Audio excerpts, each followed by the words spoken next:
हेतु आयोजित वार्डों के आरक्षण की प्रक्रिया में आप सभी का स्वागत है। मैं थोड़ा सा आपको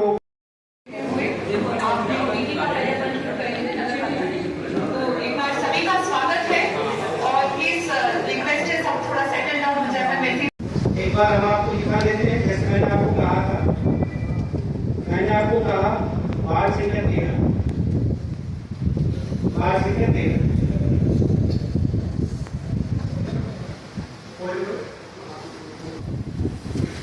वार्ड संख्या 12,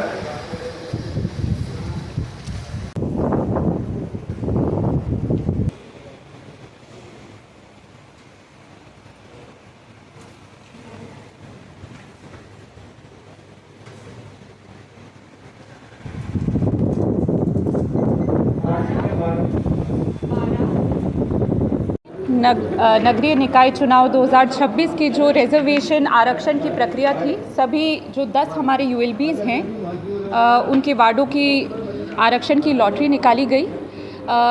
एससी और एसटी रिजर्वेशन जो डिसेंडिंग ऑर्डर ऑफ पॉपुलेशन है, उसके माध्यम से उनका चिन्हीकरण करके उन्हें चूज़ किया गया और बाकी जो है वो लॉटरी के माध्यम से निकला है। क्योंकि हमारी जो 10 यूएलबीज़ हैं, लगभग सभी 10 में वार्डों का जो सीमाएं हैं उसका पुनर्गठन हुआ था, तो जो रिजर्वेशन का चक्र है वो नए सिरे से किया गया।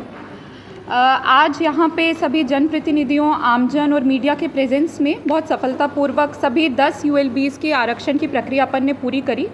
सबसे पहले नगर पालिका डिग्गी की, फिर लांबाहरी सिंह, मालपुरा, टोडाराई सिंह, दूनी, देवली, उनियारा, निवाई, पीपलू और लास्ट में नगर परिषद Tonk. Free and fair election आगे होने हैं, आज क्या शुरुआत हुई है, इस पर की तैयारी पूरी करेंगे? पूरी तैयारी है कि एक फ्री फेयर ट्रांसपेरेंट इलेक्शंस हम कंडक्ट कराएं। पहले तो यूएलबीज़ का, फिर बाद में पंचायती राज का। इसके लिए सभी हमारे प्रकोष्ठों का गठन हो चुका है, सभी ऑफिसर्स इंचार्ज नियुक्त कर दिए गए हैं और आज से शुरुआती अब लगभग हर दिन ही नए हमारे इवेंट्स होंगे जिसमें आप सभी आमंत्रित रहेंगे। बाकी हमारी तरफ से सारी तैयारी है और अच्छे से चुनाव जिला प्रशासन टोंक कराएगा।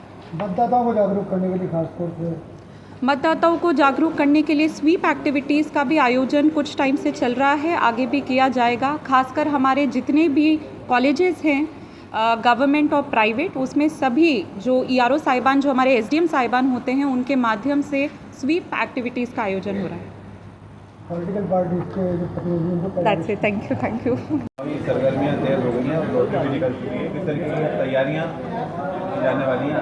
आज राजनीतिक हलके के सभी दलों के प्रतिनिधि यहाँ आए और जिला कलेक्टर कार्यालय में जिलाध्यक्ष महोदय की देखरेख में, प्रशासन की देखरेख में पूरे सभी दलों के लोग शामिल थे। किसी को कोई ऑब्जेक्शन नहीं है और लॉटरी सौहार्दपूर्ण माहौल में निकली है और करीब करीब सभी लोग संतुष्ट हैं।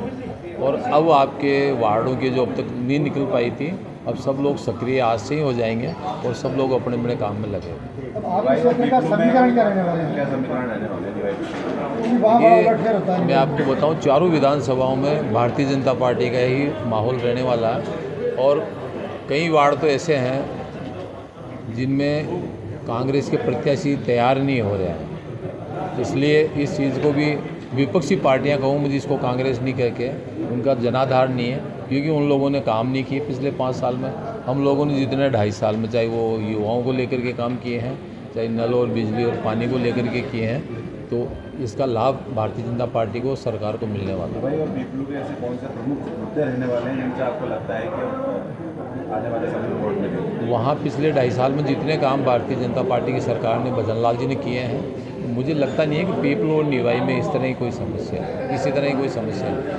पहली बार पीपलू में नगर पालिका के चुनाव, पिछली बार नगर पालिका थी नहीं पीपलू में, पहली बार नगर पालिका बनी है और वहाँ 20 वार्ड है, 20 वार्डों को आज निकल गया है।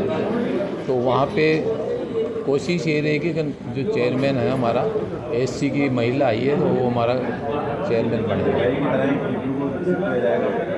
वो हो रहा है, चाहे वो खेल स्टेडियम हो, चाहे सेंट्रल पार्क हो, वो सारा डेवलप हो रहा है। निवाई के अंदर देखने को आता है कि पार्षद किस पार्टी से जीत के आते हैं, कौन किधर से जीतता है और किसकी वजह के शामिल होते हैं। ऐसा नहीं हुआ था। पिछली बार जो हुआ था, हम लोगों ने दिलीप जी सरानी जी को हमने चेयरमैन बनाया था, वो एक कोई किसी कारणवश उनको उस पार्टी जिस पार्टी में वो थे उनको टिकट मिल नहीं पाए थे। हम लोगों ने उनको प्रोत्साहन दिया और वो पिछले 2.5 साल में जो मेरे कार्यकाल में अच्छा काम किया और नगर पालिका निवाई पूरे अजमेर संभाग में सबसे ज़्यादा अगर काम किया है नगर पालिका निवाई में किया, वो सब आप लोगों को चौथे स्तंभ को आपके माध्यम से भी सबको पता है और अच्छे काम करेंगे और आगे भी अच्छे हैं।